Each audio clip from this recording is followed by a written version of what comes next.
আসসালামু আলাইকুম ভিউয়ার্স, সবাই কেমন আছেন? আশা করি সবাই ভালো আছেন। প্লিজ কেউ গল্প অল্প একটু শুনে বাজে কমেন্ট করবেন না, পুরোটা শুনে কমেন্ট করবেন।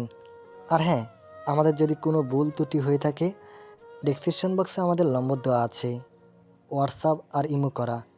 আপনারা ওই নম্বরে নক করবেন, ইনশাল্লাহ রিপ্লাই দিব।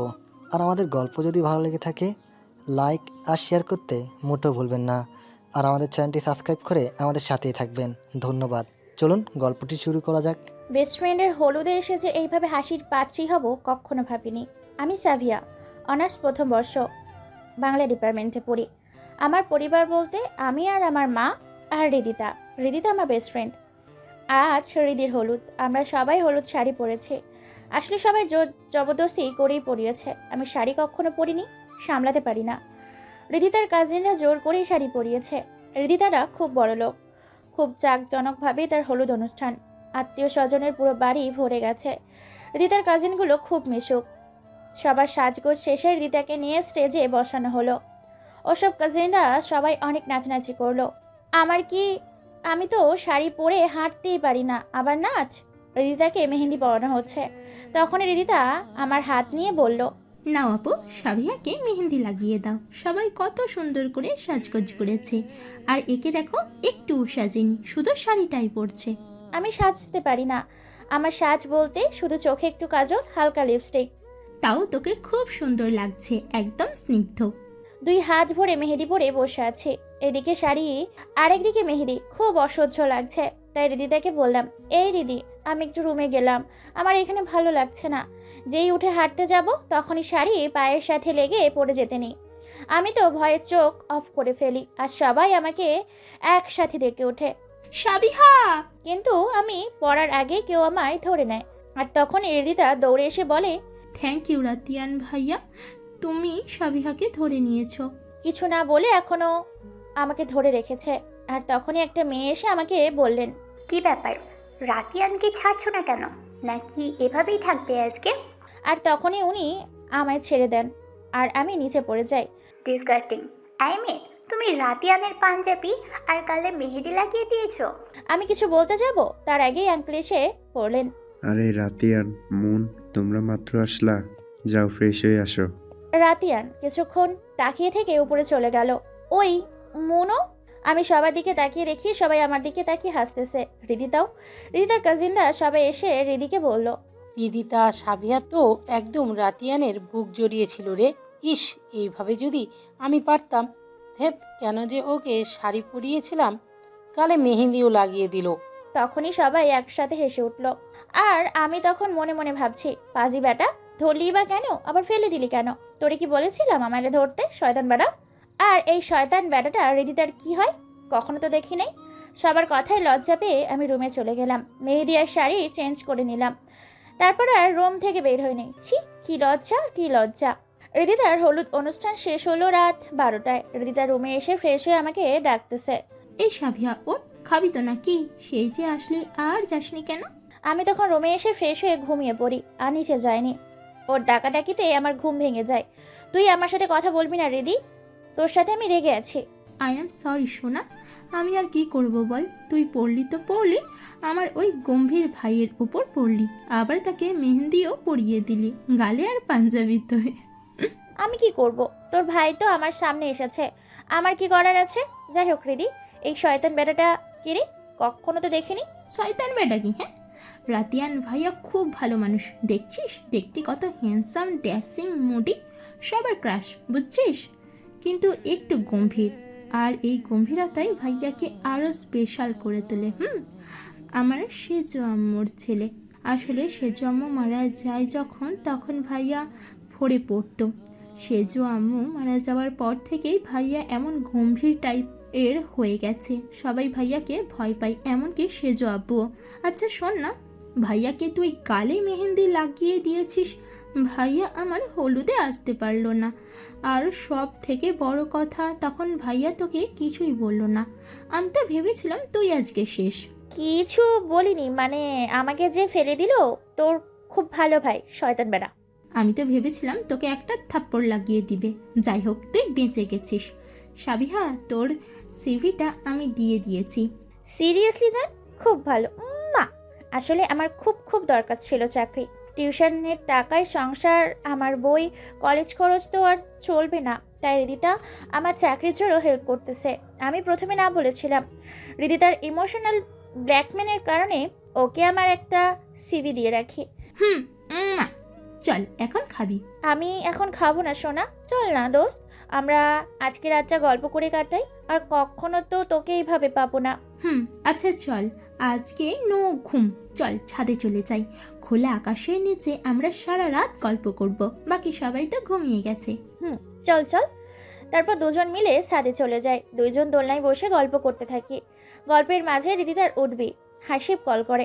সাবিয়া, হাসিব কল করেছে, তুই একটু বস, ওকে বলে আসি তুই আর আমি আজকে ব্যাচেলার নাইট পালন করতেছি। আচ্ছা যা, তাড়াতাড়ি আসবে কিন্তু। আবার ভাইয়াকে পেয়ে আমার কথা ভুলে যায়েন না। আরে না জান, আচ্ছা তুই থাক, আমি ওইদিকে গিয়ে কথা বলে আসি। রিদিতা চলে যাবার পর আমি একা বসে আছি। আর তখনই ছাদে কেউ আসলো। অন্ধকারের জন্য শুধু ছায়া দেখা যাচ্ছে। আসলে আমি ভূতের ভয় পাই। আপনারা আবার কাউরে বললেন না জানো। ধীরে ধীরে সেই ছায়া মানবটা আমার এদিকেই আসছে। আমি তো ভয়ে ভয়ে শুধু বলছিলাম, আমার ঘাটটা মটকিও না ভূত। তারপর আমি জ্ঞান হারিয়ে ফেলি। রাত 1:56। তখন আমার জ্ঞান ফিরে। জ্ঞান ফেরার পর আমি দেখি আমি রিদিতার রুমে বিছানায় শুয়ে আছি। আর আমার পাশেই রিদিতা বসে আছে। আমি আস্তে আস্তে উঠে বসে পাশে তাকাতে দেখি বুকে হাত গুজে ভ্রু কুচকে আমার দিকে তাকিয়ে আছে সেই শয়তান বেড়া, মানে রাতিয়ান। আমি তার দিকে একটু তাকিয়ে রিদিতাকে আস্তে আস্তে বললাম, রিদিতা, তোর এই ভাই এখানে কেন? আর তুই এইভাবে বসে আছিস কেন? রিদিতা কিছু বলতে যাবে তার আগে গম্ভীর সুরে রাতিয়ান বলল, রিদিকা, ওনাকে কিছু খাওয়াও, তারপর ওষুধটা খাওয়াতে হবে। বলে চলে যেতে নাই। আর তখনই আমি বলি, কে ওষুধ খাবে? আমি আমি কোনো ওষুধ খাবো না। আসলে আমার ওষুধ খেতে ভালোই লাগে না। চুপচাপ খাওয়ার খেয়ে ওষুধ খেয়ে নেবেন, কোনো কথা না। আমি আর রিদিতা দুইজনই ভয় পেয়ে যায়। তারপর রাতিয়ান আর কিছু বলবে তার আগে রিদিতা ভয়ে ভয়ে বলে, ভাইয়া, আমি ওকে খাইয়ে দিব, তুমি যাও ঘুমিয়ে পড়ো, অনেক রাত হয়ে গেছে। বলে চলে যান। আর যেতে যেতে রাতিয়ান বিড়বিড় করে বলল, ও বিতর ডিম একটা। রাতিয়ান চলে যাবার পর রিদিতা আমাকে খাবার আর ওষুধ খাওয়াইয়ে তারপর শুয়ে পড়ে। আর শুয়ে রিদিতা জিজ্ঞেস করে, তোর যে জ্বর, আমায় বলিসনি কেন? জ্বরের কারণে ছাদে জ্ঞান হারিয়ে ফেলেছিলি। আরে না, তুই তো জানিস আমি ভূতে ভয় পাই। তখন ছাদে মনে হয় ভূত আসছিল, একটা ছায়া আসছিল আমার দিকে। তারপর আমার কিছু মনে নেই। তোর এই ভূতের ভয় আর গেল না, তুই তো এখন বড় হয়েছিস নাকি? আমি কি করব, আমি যে ভয় পাই। আর তখন সত্যি ভূত ছিল। আরে ভূত না, ওটা রাতিয়ান ভাইয়া ছিল। আসলে তখন রাতিয়ানের একটা ইম্পর্ট্যান্ট কল আসার কারণে ছাদে চলে যায় কথা বলার জন্য। কথা বলতে বলতে ছাদের দিকে যায়, আর তখনই সাবিয়া রাতিয়ানকে ভূত ভেবে ভয় পায় আর জ্ঞান হারিয়ে ফেলে।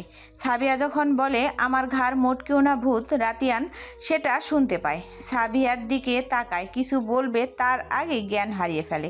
তখন রাতিয়ান গিয়ে তাকে ধরে ফেলে, দোলনায় বসিয়ে ডাকতে থাকে, শুনছেন? হালকা করে গালে থাপড়িয়ে। আর তখনই রিদিতা চলে আসে। রিদিতা রাতিয়ানকে দেখে চমকে যায় আর বলে, ভাইয়া তুমি এখানে? আর সাবিয়াকে দেখে বলে, কি কি হয়েছে সাবিহার? সাবিহা, এই সাবিহা, কি হয়েছে তোর? জান, কথা বল। সাবিয়ার কাছে গিয়ে ডাকতে থাকে আর কেঁদে দেয়। জ্ঞান হারিয়ে ফেলেছে, হয়তো জ্বরের কারণে। ওর জ্বর, ও তো আমাকে কিছু বলেনি। আমি এখনই আম্মু আব্বুকে ডেকে নিয়ে আসছি। আঙ্কেল আন্টিকে ডাকার দরকার নেই, রুমে গিয়ে চোখে মুখে পানি দিতে হবে। আচ্ছা, আমি নিয়ে যাচ্ছি। বলে সাবিয়াকে নিয়ে চলে যেতে চায়, কিন্তু ও পারে না। আর তখন রাতিয়ান ওকে কোলে তুলে নেয়, তারপর রুমে নিয়ে বিছানায় শোয়। চোখে মুখে পানির ছিটা দেওয়ার পর জ্ঞান ফিরে। আর তার পরের ঘটনা তো আপনারা জানেন। তোর জ্বর আর তুই আমাকে কিছু বলিসনি কেন? আর রাতে খাবারও খেলি না, জ্ঞান হারাবি না তো কি হবে?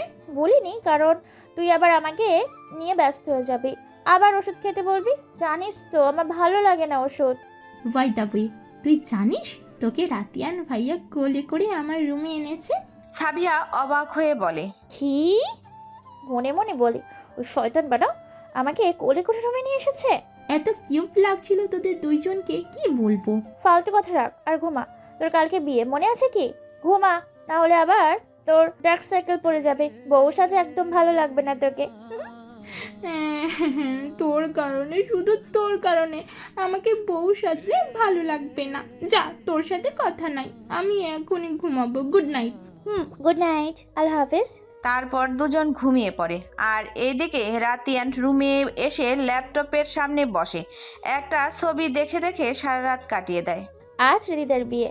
পার্লারে আপুরা খুব সুন্দর করে সাজিয়েছে হৃদিতাকে। ভারী মেকআপ আর ক্রিম কালার লেহেঙ্গায় কনের সাজে খুব সুন্দর লাগছে। আর এদিকে হৃদিতার কাজিনরাতেও একজন সাজতেছে ভূত হয়ে গেছে, আর আমাকে বলছে সাবিয়া আসো, সাজবে না? তুমি তো সাজলেই না। আরে ওকে বলিও না, তোমরা সাজো। ওর সাজ এই পর্যন্তই, শুধু চোখে হালকা কাজল আর হালকা লিপস্টিক, এই হলো ওর সাজ। ওর সাজতে কোনো প্রসাধনী লাগে না, আর ওর এই হালকা সাজে ওকে খুব সুন্দর লাগে, একদম স্নিগ্ধ। আমি সাজিনি, কে বলেছে? দেখ কি সুন্দর করে সাজিয়েছি।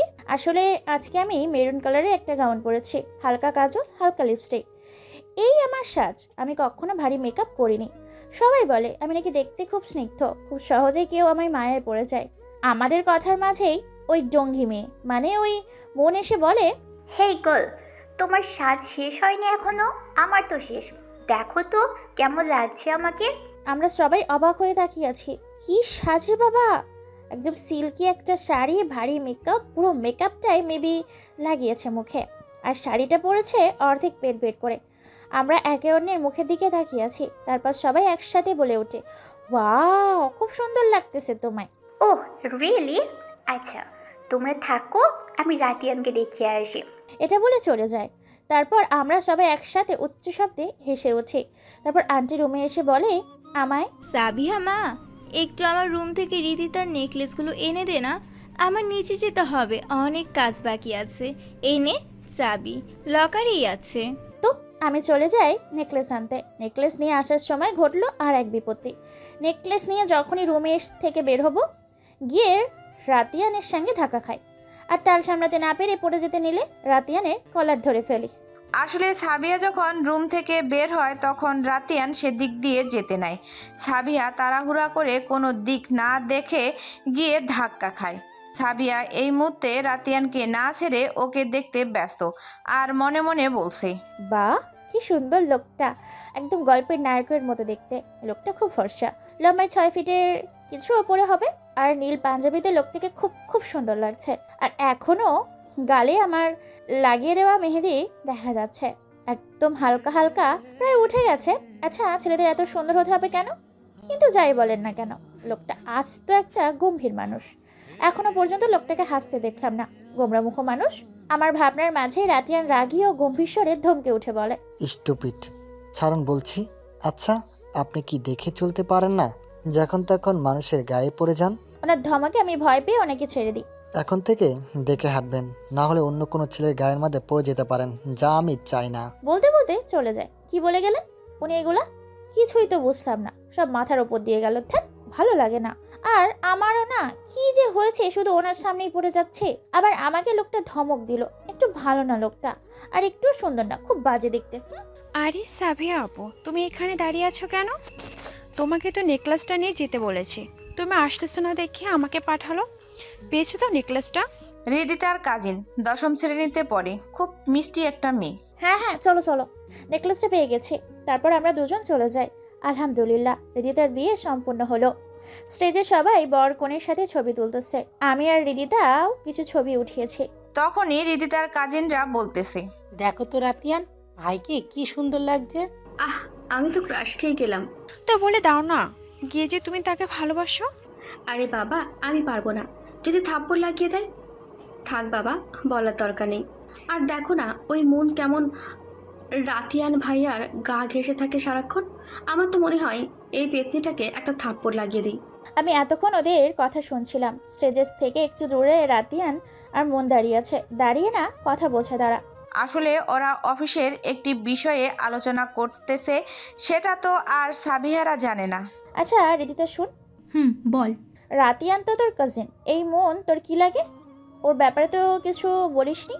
মন হচ্ছে রাতিয়ান ভাইয়ার কাজিন, আর মন রাতিয়ান ভাইয়ার কোম্পানিতেই জব করে। ও আচ্ছা, থাক, ওদের বিষয়ে আমার জেনে লাভ নাই। আমার সাথে খারাপ ব্যবহার করছে শয়তান বাড়া। তারপর ওরা আবার ছবি তোলায় ব্যস্ত হয়ে পড়ে। আর এদিকে কেউ একজন যে লুকিয়ে ফটাফট কয়েকটা ছবি তুলে নেয় সাবিহার, যা সাবিহার জানা নেই। রিদিতার বিয়ে শেষ হয়েছে আজকে 2 দিন। রিদিতাকে বিদায় দিয়ে আমি বাড়িতে ফিরে এসেছি। বিদায়ের সময় সে কি কান্না! আমি আর রিদিতা খুব বেশি কান্না পাচ্ছিল। যখন দেখলাম আঙ্কেল রিদিতাকে জড়িয়ে ধরে কাঁদছেন, তখন আমার বাবার কথা খুব করে মনে পড়ছিল। আমার বাবা বেঁচে থাকলে আমাকেও খুব ভালোবাসতো। আমি কান্নাকাটি করলে আমার প্রচুর মাথা ব্যথা হয়, তাই রুমে এসে একটু ফ্রেশ হয়ে নিই। ফ্রেশ হয়ে সব গুছিয়ে নিই। আর তখন আন্টি এসে রুমে, আন্টি আমাকে জড়িয়ে ধরে অনেক কান্নাকাটি করে। তারপর আমি আন্টিকে খাইয়ে দিয়ে আন্টি, আঙ্কেল আর রিদিতার কাজিনদের থেকে বিদায় নিয়ে আমার বাড়িতে চলে আসি। রিদিতার বিদায়ের সময় আমি খুব কান্না করছিলাম। তখন কে যেন আমার হাতে রুমাল দিয়ে চলে যায়, আর রুমালের মাঝে কালো মার্কার দিয়ে লেখা ছিল, অন্যের বিদায়ে এত কাঁদলে নিজের বিদায়ে তো কান্না করে সাগর বানিয়ে ফেলবে। শুভ্ররাঙা সুবাসিনী, প্লিজ তুমি আর কেঁদো না। তুমি কাঁদলে আমার ভালো লাগে না। এই দ্বিতীয়বারের মতো কারো কান্না দেখে বুকের বাম পাশটায় চিনচিন ব্যথা অনুভব করছি। আমার মা হাত তোমার কান্না দেখলে আমাকে কেমন যেন ছন্নছাড়া করে ফেলে বুকের ভিতর। শুক্র ব্যথা অনুভব করি। আমি তো এইটা দেখে রীতিমতো অবাক। এগুলো কে লিখেছে? আর রুমালটাই বা কে দিল? ধ্যাত, অতিরিক্ত কান্নার মাথা ব্যথার জন্য। আর তখন অনেক লোকজন ছিল, খেয়ালই করিনি। রিদিতার বিদায়ের পর ওই শয়তান বেটা, মানে ওই রাতিয়ান আর তার ঢঙ্গিবেদি মনের সাথে দেখা হয়নি। তাতে আমার কি? আমার পক্ষে আর এইখানে থাকা সম্ভব না। বাসায় মাকে একা রেখে এসেছি। একা না, আমার পাশের বাসার এক খালাকে রেখে এসেছি 2 দিনের জন্য। তাই আমাকে আজ চলে আসতে হয় 2 দিন পর। কি রে সাহিবা, ওঠ না। তুই না বলেছিলি 9টায় ডেকে দিতে, 9টা তো বেজে গেছে। আজ আমার একটা ইন্টারভিউ আছে। রাত জেগে একটু পড়েছি, তো সকালে উঠে ফরজের নামাজ পড়ে নিই, একটু ঘুমিয়ে নিই, আর মাকে বলি আমাকে ডেকে দিতে। আম্মুর ডাকে আমার ঘুম ভেঙে যায়, আর মোড়া ভেঙে উঠে বসি আর বলি, হ্যাঁ মা আমি উঠে গেছি, তুমি যাও, আমি ফ্রেশ হয়ে আসি। যা ফ্রেশ হয়ে আয়, আমি নাস্তা দিচ্ছি। আমি ফ্রেশ হয়ে একদম রেডি হয়ে নাস্তা করতে যাই, কারণ আমার ইন্টারভিউ 11টায়। আমি নাস্তা করে মার কাছ থেকে বিদায় নিয়ে বের হয়ে পড়ি মায়া গ্রুপ অফ কোম্পানির উদ্দেশ্যে। আমার বাসা থেকে যেতে 2 ঘন্টা সময় লাগে, তাই একটু আগেই বের হলাম। চাকরিটা হয়ে গেলে ওইদিকেই বাসা ভাড়া নিতে হবে। বাড়ি থেকে বের হয়ে একটা রিক্সা নিয়ে নিই এবং অফিসে চলে যাই। রিক্সাওয়ালা মামাকে টাকা দিয়ে অফিসের ভেতরে যাই। এখন আর প্রথম দিনের মতো ভয় লাগে না, এর আগেও ইন্টারভিউ দিয়েছি তাই। অফিসে গিয়ে রিসেপশনের আপুকে বলি, আর সে ম্যানেজারকে বলে ফোন করে বলে ম্যানেজার ওয়েটিং রুমে বসতে বলে। ওয়েটিং রুমে বসে আছি, আমি একাই, আর কেউ নাই। তখন একজন স্যার আসলেন আর আমাকে বললেন, আপনি কি মিস সাবিহা? জি আমি সাবিহা। ও আচ্ছা, আপনি আসুন আমার সাথে।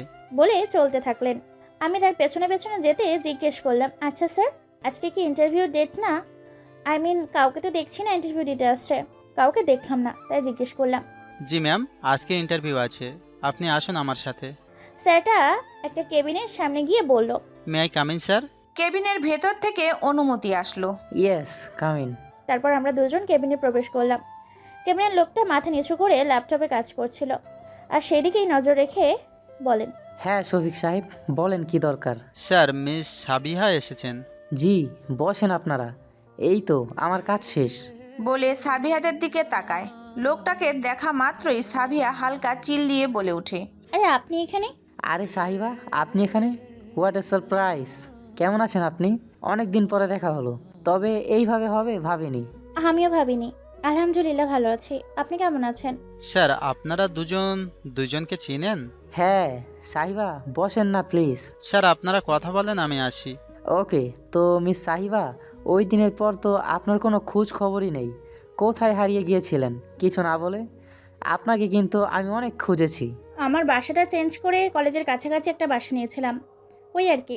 ও আচ্ছা, থাক সমস্যা নেই, এখন তো পেয়ে গেলাম খোঁজ। জি জি, একটু অস্বস্তি অনুভব করে বলে। লোকটি হলো সিজান রহমান, কোনো এক বড় কোম্পানিতে ম্যানেজার পোস্টে জব করেন।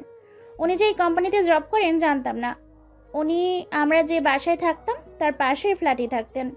ওনার সাথে পরিচয় হয় আমার মা একদিন বাজার করতে গিয়েছিলেন। যেহেতু আমি আর মা থাকি, তাই বাজারটা আমাদেরই করতে হয়। বাড়িতে ফেরার পথে মা হঠাৎ অসুস্থ হয়ে পড়ে। ওর রাস্তায় সিজন ভাইয়া ছিল, যেহেতু মাকে চিনতেন, তাই তখন সিজন ভাইয়া মাকে ডক্টর দেখিয়ে বাড়িতে নিয়ে আসেন। ওনাকে তার আগে আমি চিনতাম না, তারপর থেকে ওনাকে চেনা। অবশ্য সিজন ভাইয়া অনেক ভালো মানুষ, ভালো মনের মানুষ। তারপর কিছুদিন পরপরই ওনার সাথে দেখা হতো, আর মাঝে মাঝে উনি আগ বাড়িয়ে কথা বলতেন। কিছুদিন পর আমরা ওই বাসা পাল্টিয়ে আমার কলেজে কোচিংয়ে পড়াই, তার কাছাকাছি বাসা নেই। তারপর আর ওনার সাথে দেখা হয়নি। এই নিন আপনার জয়েনিং লেটার। কাল থেকে আপনার অফিস শুরু। আর আপনি হচ্ছেন আমাদের একমাত্র রাগী আর গম্ভীর বসের পিএ। জি জি, মানে রাগী আর গম্ভীর। আর জয়েনিং লেটার মানে আমার জব হয়ে গেছে? সিজান সাবিহার ভয় পাওয়া মুখ দেখে সিজান হেসে দিয়ে বলে, সাবিহা, আপনার একটুতে ভয় পাওয়া দেখি এখনও কমেনি। আর হ্যাঁ, আপনার ভয় পাওয়ার মুখটা খুব সুন্দর লাগে দেখতে। সাবিহা একটু হেসে। আসলে সিজানের কথাগুলো এই মুহূর্তে সাবিহাকে খুব অস্বস্তিতে ফেলেছে। এমনিতেই জবের ভয়, তারপর বস নাকি রাগী, সব মিলিয়ে। তবে গম্ভীর কথা শুনতেই সর্বপ্রথম হৃদিতার কাজিন রাতিয়ানের কথা মনে হয়ে গেল। ভয় পাবেন না, আমাদের বস রাগী আর গম্ভীর হলেও খুব ভালো মানুষ। যাই হোক, আমরা কাজের কথায় আসি। হ্যাঁ, আপনার জব হয়ে গেছে। আপনার জবের জন্য বসের বাবা কথা বলেছেন বসের সাথে। যেহেতু আমাদের এখানে আপাতত কোনো পোস্ট লোক লাগবে না, খালি নেই, তাই আপনাকে বসের পিএ হিসেবে চাকরিটা দেওয়া হয়েছে। অবশ্য আমাদের স্যার এতদিন সব কাজ একাই সামলিয়েছেন, আর তার কোনো পিএ ছিলেন না। নিজের কাজ নিজে করতেই ভালোবাসেন, আর বরাবরই তিনি খুব গোছানো মানুষ। আপনাকেও ঠিক স্যারের মতো হতে হবে। সাবিহা মনে মনে ভাবছে, আলো, এ তো একদম গম্ভীর সিও। আর আমার জন্য বসের বাবা সুপারিশ করেছে, আমার জন্য তিনি আবার কে? কি ভাবছেন সাবিহা? এখন আমার সাথে আসেন, স্যারের সাথে পরিচয় করিয়ে দিই। জি হ্যাঁ হ্যাঁ, মানে আসেন। তারপর আমরা একটি কেবিনের সামনে এসে দাঁড়ালাম। কেবিনের দরজায় লেখা ছিল রাতিয়ান চৌধুরী। নামটা দেখে আমি ভয় পেয়ে যাই। আর ভিতরে গিয়ে যা দেখলাম তাতে তো আমি অবাক হয়ে তাকিয়ে থাকি তার দিকে, আর ভাবতে থাকি উনিই তাহলে সেই গম্ভীর বস। হ্যাঁ, এই রাতিয়ান, হৃদিতার কাজিন রাতিয়ান। আমার ভাবনা কেটে যায়। তখন রাতিয়ান বলে, এভাবে তাকিয়ে না থেকে কিছু বলা থাকলে বলেন। এভাবে আমার সময় নষ্ট করার মানে হয় না। আমিও তাকিয়েছিলাম, আমার সাথে সাথে সিজন ভাইয়াও তাকিয়েছিল। এটা বলেই রাতিয়ান ল্যাপটপে কাজ করছিলেন, তাতে মন দিলেন। তখন সিজন ভাইয়া বলতে শুরু করলেন, স্যার, উনি মিস সাবিহা, আপনার পিএ হিসেবে কালকে জয়েন করবেন। আর তখনই মন আসে আর সাবিহাকে দেখে বলে, আরে সাবিহা, তুমি এখানে? উনি রাতিয়ান স্যারের পিএ। কি? রাতিয়ান তুমি আর পিএ? এতদিন পর তোমার মনে হলো তোমার পিএ প্রয়োজন? রাতিয়ান গম্ভীর স্বরে সাবিয়া আর সিজানকে বলল, আপনারা আসতে পারেন। আর হ্যাঁ, একদম টাইমলি অফিসে আসতে বলে দিবেন। আমার কিন্তু লেট একদম পছন্দ না। তারপর আমরা চলে আসি। মন কেবিনেই থেকে যায়।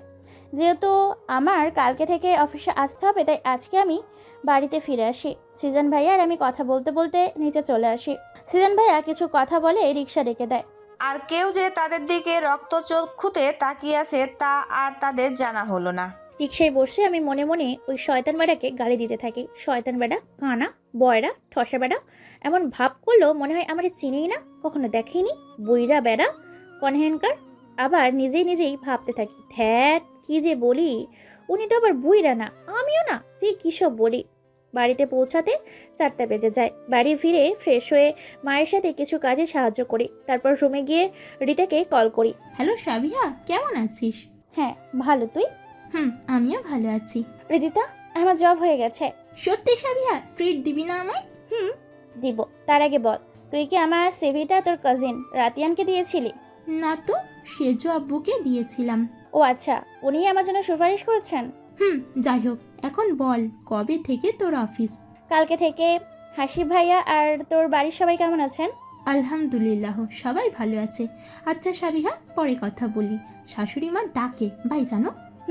আল্লাহ হাফেজ। তারপর রাতে খেয়ে ঘুমিয়ে পড়ি। কালকে থেকে অফিস। একটা চল্লাদ বস, অফিস করলে তো আর কোচিংয়ে পড়াতে পারবো না, না করে দিতে হবে। এসব ভাবতে ভাবতেই ঘুমিয়ে পড়ি। এদিকে প্রতিদিনের ন্যায় রাতিয়ান ল্যাপটপে তার শুভ্ররাঙ্গা সুভাষিনীর ছবির দিকে তাকিয়ে রাতটা কাটিয়ে দিচ্ছে। রাতিয়ান ইচ্ছে করে সাবিয়াকে তার পিএ বানিয়েছে, যাতে সে সব সময় সাবিয়ার কাছাকাছি থাকতে পারে এবং তাকে মন ভরে দেখতে পারে, আর তার এই অশান্ত মনকে শীতল করতে পারে।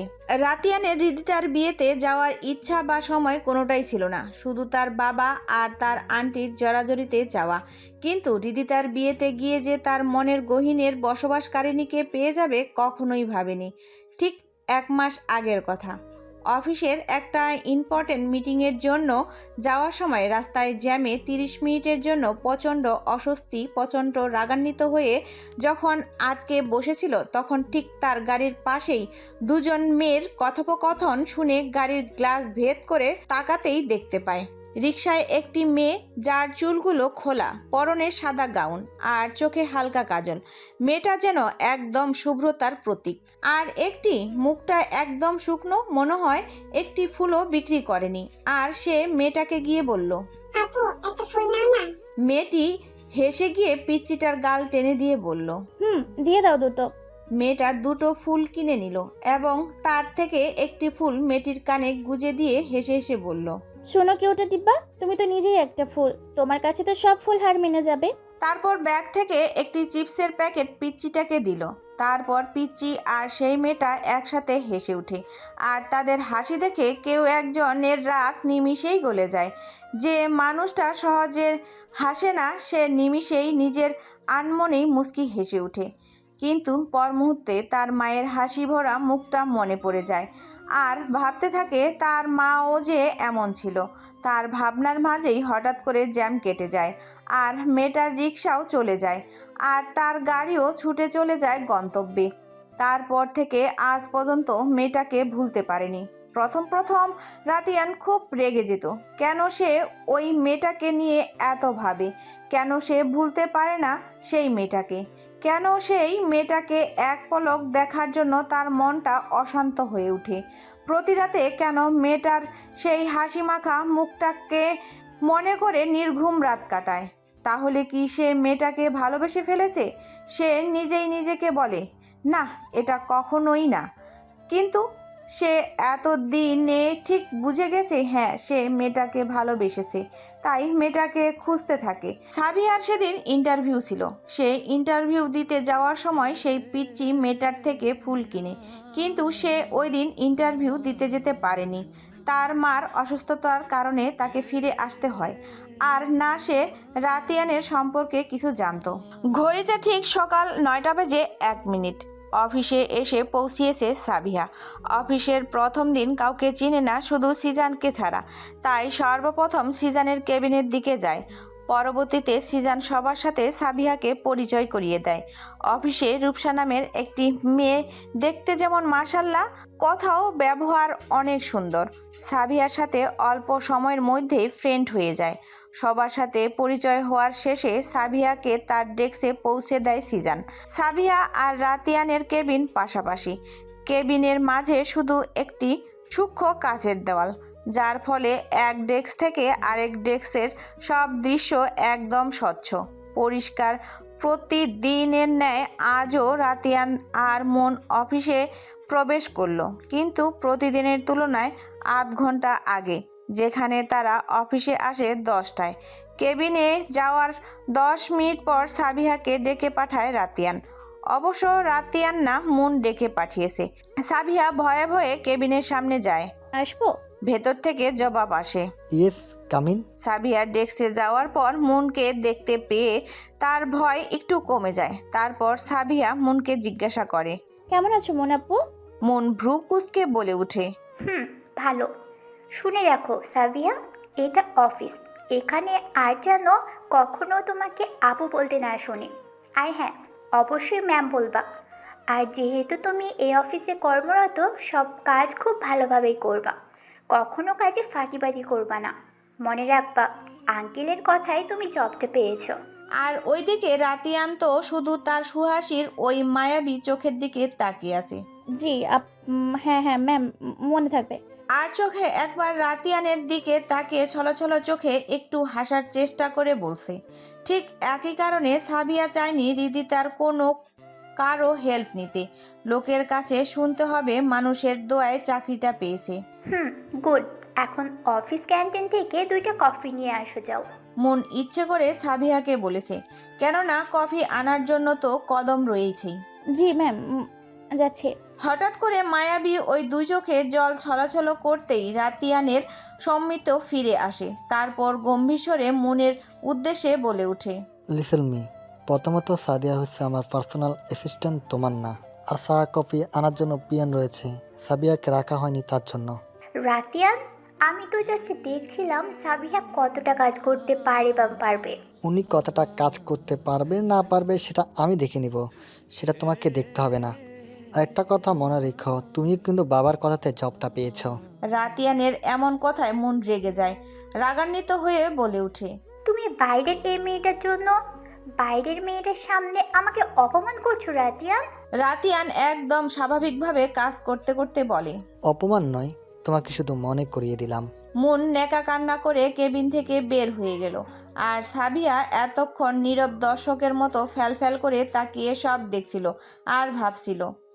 স্যার কেন এমন কথা বলছে মোনাপুর সাথে, তাও আমার জন্য? আর তখন রাতিয়ান একটি ফাইল দিয়ে বরাবরের মতো গম্ভীর স্বরে বলে ওঠে, আপনার ভাবাভাবি শেষ হলে এখন এই ফাইলটা নিন, আর ফাইলটা ভালোভাবে বুঝে নেবেন। কাল আমাদের একটা ইম্পর্টেন্ট মিটিং রয়েছে। জি স্যার। ফাইলটা নিয়ে চলে যায় নিজের ডেস্কে। সাবিয়া যখন কাজে ব্যস্ত আর কেউ একজন তাকে দু চোখ ভরে দেখায় ব্যস্ত। দুপুর 1টা, সিজান আসে সাবিয়ার ডেস্কে। এখনো কাজ করো নাকি? তুমি তো অনেক কাজের সাবিহা। সাবিয়া হেসে দেয়, এখন তো লাঞ্চ আওয়ার, লাঞ্চ করবা না? চলো ক্যান্টিনে যাই আমরা। আপনি যান ভাইয়া, আমি এখন যেতে পারবো না, প্রথম দিন তো, তাই সব বুঝে ওঠার জন্য একটু সময় লাগবে আমার ভাইয়া। কোনো কথা না, এখন লাঞ্চ আওয়ার, তুমি এখন আমার সাথে যাবে, অন্তত একটা কফি খাবে। সিজানের জোরাজুরিতে অবশেষে সাবিয়াকে যেতেই হয়। আর এদিকে রাতিয়ান তো তার নিয়ন্ত্রণ হারিয়ে ফেলেছে। সাবিয়াকে সিজানের সাথে হেসে হেসে কথা বলতে দেখে সাবিয়া সিজান ক্যান্টিনের একটি টেবিলে এসে বসে কফি খাচ্ছে। সিজান কফি রেখে সাবিয়াকে জিজ্ঞাসা করলো, সাবিহা, তোমাকে একটি কথা বলার ছিল। বলেন। না মানে কিছু মনে করবে না তো? এবার সাবিয়া সিজানের দিকে তাকায়। সিজানের সিরিয়াস হওয়ার মুখের দিকে তাকিয়ে বলে, কি বলবেন বলেন না, এত সংকোচ বোধ করার কি আছে? আসলে কিভাবে যে বলি, আমি না তোমার। পুরো কথা শেষ হওয়ার আগেই সেখানে রূপসা চলে আসে। আরে সাবিহা, সিজান ভাইয়া, আমি বসি আপনাদের সাথে। সিজান হেসে দিয়ে বলে ওঠে, হ্যাঁ হ্যাঁ বসো না। রূপসা সেই হাসিটার দিকে তাকিয়ে থাকে। তার এই হাসিটার জন্যই তো সে তার মায়ায় পড়ে গিয়েছে।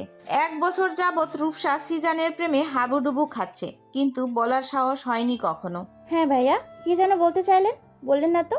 না থাক, অন্য একদিন বলবো। আচ্ছা তোমরা কথা বলো, আমি একটু আসছি। সিজান চলে যায়। সাবিহা, তোমরা কিভাবে একে অপরকে চেনো, মানে তোমাদের পরিচয় কিভাবে হয়েছে? আমরা পাশাপাশি বাসায় থাকতাম। ও তাই নাকি? তাহলে তুমি ওনার সম্পর্কে অনেক কিছুই জানো, তাই না? আচ্ছা, উনি কি রিলেশনে আছে বা কাউকে লাইক করে? আমি জানি না তো এসব বিষয়ে কিছু। কেন বলো তো?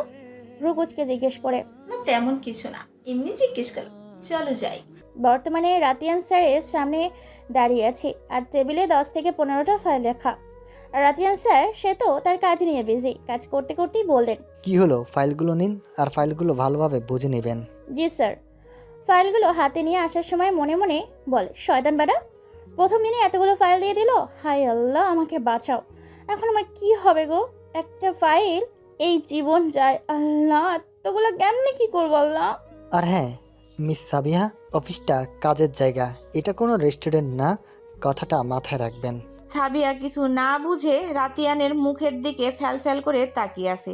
আমার মুখের দিকে না তাকিয়ে থেকে যান, কাজ করুন। কেটে গেছে 1 সপ্তাহ, অফিস চলছে ঠিকঠাক, কিন্তু ওই গোমরা মুখটাও সেই একরকমই রয়ে গেল। যাই হোক না কেন, মানুষটা অনেক ভালো। আর স্যারের বাবা সে তো খুব ভালো মানুষ, আমাকে একদম মেয়ের মতো ভালোবাসেন। ওনার কাছে যখনই থাকি মনে হয় আমার বাবার কাছেই রয়েছে। প্রায়শই সে অফিসে আসেন আমার সাথে দেখা করতে, আবার বাসায়ও যান। ঘড়িতে রাত 8টা বেজে গেছে। অফিস শেষ করে আমি, রূপসা, সিজান ভাইয়া, আমাদের মাঝে খুব ভালো একটা ফ্রেন্ডশিপ হয়ে গেছে। একসাথে বের হতে যাব, তখনই কদম এসে বলছে, সাবিয়া ম্যাম, স্যার আপনাকে তার কেবিনে ডেকেছে। কদম আঙ্কেল, আপনাকে আর কতবার বলবো আমাকে ম্যাম বলবেন না? আর স্যার কেন এখন ডাকছে? রূপসা, সিজান ভাইয়া তোমরা নিচে যাও, আমি আসছি। সিজান ভাইয়া বের হয়ে যায়, আমি স্যারের কেবিনে চলে যাই। সেখানে আগে থেকে ইমন উপস্থিত ছিল। আরে সাবিহা, আসো আসো। ম্যাম। সাবিহা, তোমাকে আর কতবার বলবো ম্যাম ডাকবা, আপু ডাকবা না? তুমি আমার কথা শুনোই না। আচ্ছা, অফিস যাওয়ার শেষ, আমি আসি, বাই। সেই দিনের ওই ঘটনার পর মুনাপু আমাকে দেখলেই কেমন রাগি চোখে তাকাতো, কথা বলতো না। হঠাৎ করে 2 দিন আগে থেকে তার এমন ব্যবহার, আমি তো অবাক। স্যার, আপনি আমাকে ডেকেছেন, দেখে মনে হচ্ছে রেগে আছে। কোনো কাজ কি ভুল করলাম নাকি? করতেও তো পারি, আমি যে পরিমাণ অগুছালো মানুষ, কিন্তু আজকে তো সব গুছিয়ে রেখেছি। আপনার কাজ কি শেষ? ফাইলগুলো গুছাতে গুছাতে রাগী স্বরে বলল। বুঝতে আর বাকি রইল না, ফাইলগুলো গোছানো আমার কাজ ছিল। সরি স্যার, একদম মনে ছিল না। আপনি রাখেন, আমি করছি বলেই হাত থেকে ফাইলগুলো নিতে গেলেই রাতিয়ানের হাত ধরে নিয়ে এক ঝটকায় নিজের সামনে দাঁড় করিয়ে রাগী স্বরে বলে ওঠে, আপনি তো সব কিছু ভুলে যান মিস সাবিয়া। আপনাকে বলা হয়েছে যাওয়ার আগে আমার ডেস্কের সব কিছু ঠিক আছে কিনা দেখে যাওয়া। আপনার কি মনে আছে? মনে নেই তো? এই ভুল যদি আর কখনো হয় তাহলে ইউর ফায়ার। সিজানের সাথে এমন মেলামেশার জন্য রাতিয়ান রেগে আছে, যদিও রাতিয়ান জানে সিজান আর রূপসার ব্যাপারে। জি স্যার, মনে থাকবে, আর কখনো এমন হবে না। রাতিয়ানের এমন আচরণ দেখে সাবিয়া ভয় পেয়ে যায়। যেতে পারেন এখন। তারপর রাতিয়ান আর সাবিয়া একসাথেই নিচে নেমে আসে। সিজান রূপসা নিচে দাঁড়িয়ে আছে। তাদের দাঁড়িয়ে থাকতে দেখে রাতিয়ান রেগে যায়। সে ভেবেছিল সাবিয়াকে তার বাসায় ড্রপ করে দিবে, কিন্তু না, তাদের জন্য আর হলো না। কিন্তু সিজন দাঁড়িয়ে আছে কেন? ওর তো চলে যাওয়ার কথা। না জানি এই মেয়েটা আমাকে আর কত জ্বালাবে। বলতে বলতে গাড়িতে গিয়ে বসে। তারপর রাতিয়ান চলে যায়। যেহেতু রূপসা আর সাবিয়ার বাসা কাছাকাছি, তাই তারা একসাথেই যাওয়া আসা করে। সাবিয়ার বাসাটা মূলত রূপসাই ম্যানেজ করে দিয়েছে। বাসার ভাড়াটা 7,000 টাকা, একটু বেশি, কিন্তু সংসার ও লেখাপড়ার খরচ চলে যাবে, সমস্যা কোনো হবে না। যেহেতু সাবিয়ার স্যালারি 20,000 টাকা। যেহেতু রূপসা আজকে সিজানের বাইকে যাবে, তো সাবিয়া বলে রূপসাকে চলে যেতে। তোমরা তাহলে যাও, আমি রিক্সা নিয়ে চলে যাব। রূপসা, চলো না, আমরা একসাথে যাই। সাবিহা, তোমাকে রেখে যাব না। রূপসা সাবিয়াকে রেখে যাবে না। অগত্যা সিজানের বাইকে করেই 3 জন চলে বাড়ির উদ্দেশ্যে। কে জানে কার কপালে আল্লাহ তাআলা কি লিখে রেখেছে, কাকে আল্লাহ তাআলার সব থেকে মূল্যবান জিনিস দিয়ে খুশি করবে, আর কার কাছ থেকে তার একমাত্র বেঁচে থাকার সম্বলটাই কেড়ে নেবে। অফিসের প্রথম দিন অফিসের সব কাজ শেষ করতে অনেক রাত হয়ে যায়। যেহেতু অফিস থেকে সাবিয়ার বাসা অনেকটাই দূরে, আর সেদিন কোনো রিক্সাও পায় না সাবিয়া। কিছুক্ষণ দাঁড়িয়ে থাকার পরও যখন রিক্সা পায়নি, তখন হাঁটতে শুরু করে। হঠাৎ করে সাবিয়ার পাশে একটি গাড়ি এসে দাঁড়ায়। পাশে তাকাতেই দেখি রাতিয়ান স্যার রাগি চোখে তাকিয়ে আছে। বুঝলাম না, এই লোকটা সবসময় এমন রাগি রাগি গম্ভীর থাকে, অদ্ভুত। মনে মনে কথাগুলো বলে জিজ্ঞাসা করে, স্যার আপনি এখানে? এত রাতে আপনি কোথায় যাচ্ছেন হেঁটে হেঁটে স্টুপিড? আর আপনি চাচ্ছিলেন কি আমার ক্ষতি করতে? আমি আপনার ক্ষতি করতে চাই মানে? আমি কিভাবে আপনার ক্ষতি করব? অবাক হয়ে জিজ্ঞেস করলাম। আমি বাসায় যাচ্ছি স্যার, রাত হয়ে গেছে, কোনো রিক্সা পাচ্ছি না, তাই হেঁটে যাচ্ছে। আপনি আমার অফিসে জয়েন করেছেন, এখন যদি আপনার কিছু হয়ে যায় এর দায় আমার উপরে এসে পড়বে, তাই না? উঠুন, আমি পৌঁছিয়ে দিচ্ছি। স্যার আমি পারবো, আমাকে পৌঁছে দিতে হবে না। ওনাকে আমি যতই বকা দিই না কেন, আসলে তো আমি ওনাকে ভয়ই পাই। আর এত রাতে আমি কিভাবে বাসায় যাব? এইভাবে হেঁটে তো আর যাওয়া যাবে না। আমার কি ওনার সাথে যাওয়া উচিত হবে? কিন্তু উনি যদি ভালো মানুষ না হয়, বা বাবা দরকার নেই ওনার সাথে যাবার। সাবিহাকে দাঁড়িয়ে থাকতে দেখে রাতিয়ানের রাগ তরতর করে বেড়ে যায়। রেগে গিয়ে বলে, এখনো দাঁড়িয়ে আছেন? উঠুন বলছি। সাবিহা কিছু বলতে যাবে, তখনই রাতিয়ান বলে, আর একটা কথা বললে তো আপনি কি হাল করবো আপনি কল্পনাও করতে পারবেন না। সাবিহা ভয় পেয়ে যায় রাতিয়ানের কথায়, তাই গাড়িতে উঠে চুপচাপ বসে থাকে। বাসার ঠিকানাটা বলতে হবে, না বললে কিভাবে যাবো ইডিয়েট? এই যে মিস্টার, কথায় কথায় বকবেন না, বলে দিলাম। রাতিয়ান রাগী চোখে সাবিহার দিকে তাকায়। আপনি কি মনে করেন আপনাকে আমি ভয় পাই? আপনাকে ভয় পাওয়া পাই না আমি, বুঝছেন আপনি? মনে মনে বলে কথায় কথায় রাগ দেখানো শুধু কানা বেড়া, শয়তান বেড়া, মনে হয় মানুষ ভয় পায় না। Just start up. আর একটা কথা না, চুপচাপ বাসার ঠিকানাটা বলেন। সাবিহা বাসার ঠিকানা বলে, মনে মনে 1000টা গালি দিতে শুরু করে। খচ্চর, ইবলিশ, কানা বয়ডা, কচ্চ বেড়া, দেখিস তুই জীবনেও বিয়ে করতে পারবি না।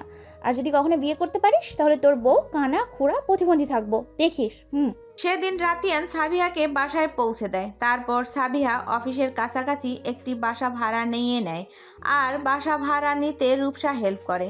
রূপসার বাসার মালিকের সাথে পরিচয় ছিল, আর বাসাটাও খালি ছিল।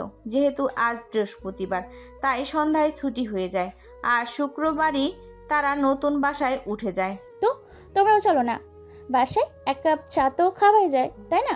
সাবিয়াকে বাসার সামনে নামিয়ে রূপসা আর সিজান চলে যাবে এমন সময় বলে উঠে সাবিয়া, আমিও তো যেতে পারবো, আর যাওয়ার ইচ্ছেও আছে।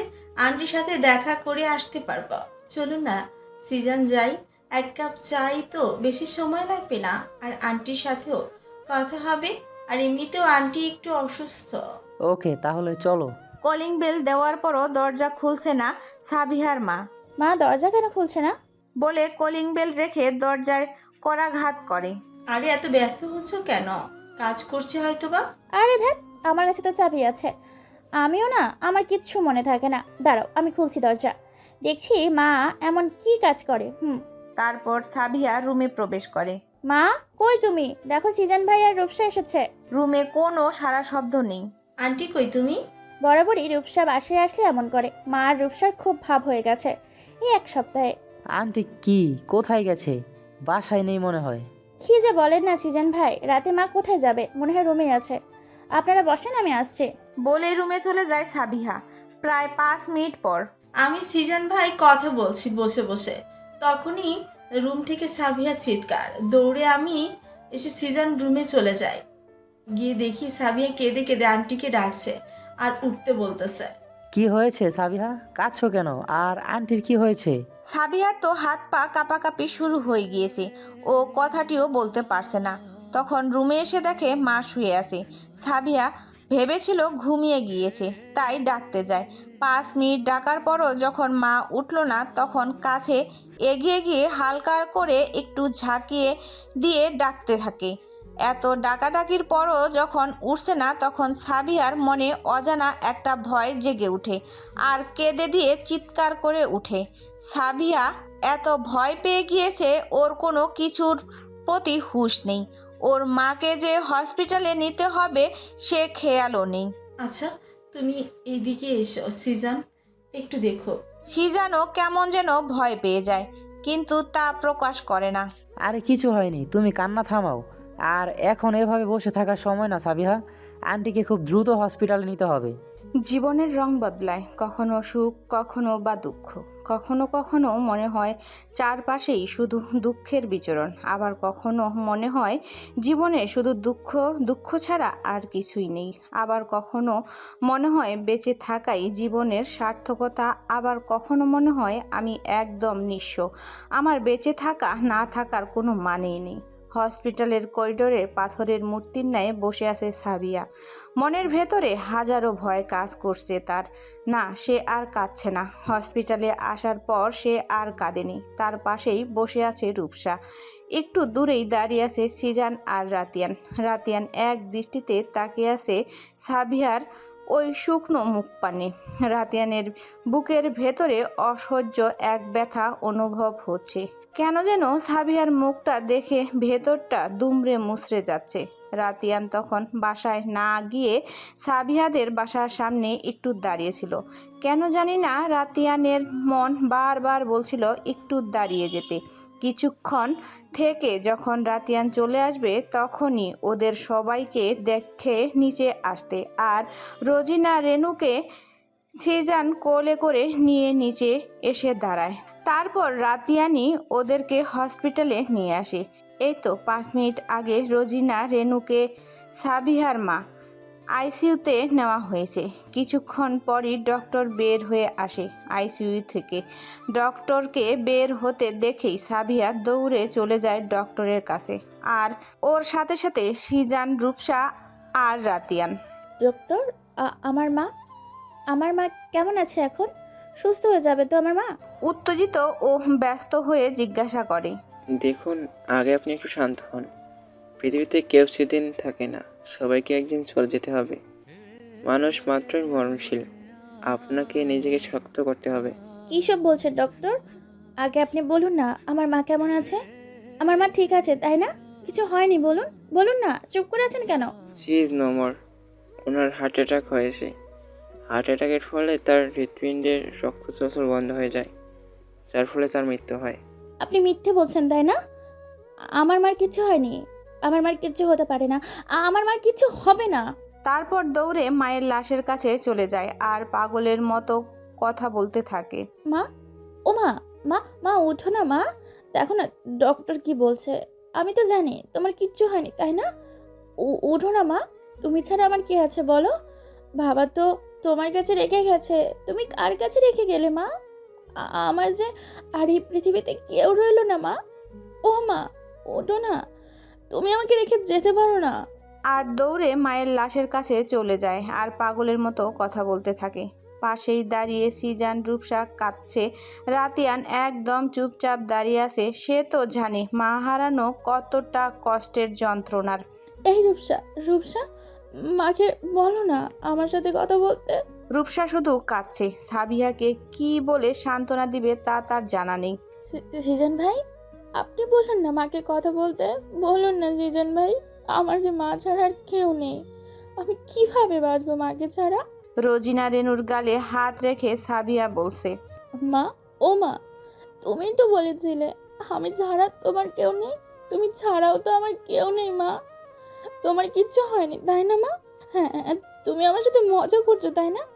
আমি জানি তোমার কিচ্ছু হয়নি মা। ক্রমেই সাবিহার পাগলামও বাড়তে থাকে। রাতিয়ান সাবিহার এই অবস্থা দেখে আর সহ্য করতে পারে না। রূপসা, ওনাকে বাইরে নিয়ে যাও, উনি আরও অসুস্থ হয়ে পড়বেন।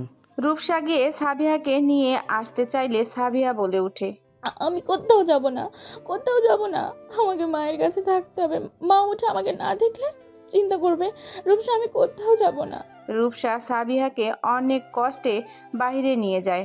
কথায় আছে না, অল্প সুখে কাতর, অধিক সুখে পাথর। কথাটা একদম সঠিক। মানুষ কখনো কখনো অল্প দুঃখতেই কাতর হয়ে যায়, আবার যখন দুঃখের পরিমাণটা বেড়ে যায় তখন তাদের কোনো আহাজারি থাকে না, ঠিক যেন পাথরের মূর্তির ন্যায় হয়ে যায়।